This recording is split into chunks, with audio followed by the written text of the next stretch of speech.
নাৰী তুমি পানীৰ দৰে শীতল, তুমি উটৰ দৰে ডিঙি মেলি দিয়া জোনাকৰ সাগৰলৈ। তোমাৰ এটা স্তন চেঁচা, তুমি সেউজীয়া কথা কোৱা কিন্তু তোমাৰ বুকুৰ ৰং নীলা। তুমি কুকুৰ ভাল পোৱা, মেকুৰীক ভয় কৰা, ফুলক তুমি ঈৰ্ষা কৰা। গছৰ তলত তুমি শুব নোৱাৰা, ঘোঁৰা দৌৰ চাব নোৱাৰা। গধূলিৰ চাকিবোৰ নুমাই দিয়া তুমি ৰাতিত বাঢ়া। বাঁহীৰ মাতত মূৰ থৈ তুমি শোৱা। ওঠৰ পদূলিত তোমাৰ জামুগছ, তেজত মাটি, হাড়ত আকাশ।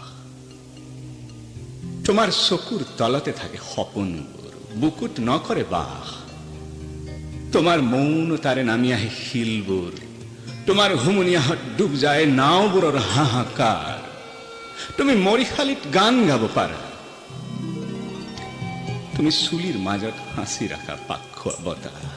তুমি বিদায় দিব পাৰা অতীতৰ গধূলি আৰু ৰাতিবোৰক। তুমি শীতল হৈ হৈ উষ্ণ, উষ্ণ হৈ হৈ শীতল, শীতল নে উষ্ণ। ৰহস্যৰ অজস্ৰ তাঁৰ চিঙি ভাঙি মেৰিয়াই লতাৰ দৰে উঠি যোৱা সেউজীয়া শৰীৰ, পখৰা চিখৰা দাগ কৰা ভাস্কৰ্য, শিলবোৰৰ ক্ষুধাৰ আয়তন, আলকতৰাৰ তেজ। লিখিব নোৱাৰো মই তোমাৰ বাবে শেষ পদ্য।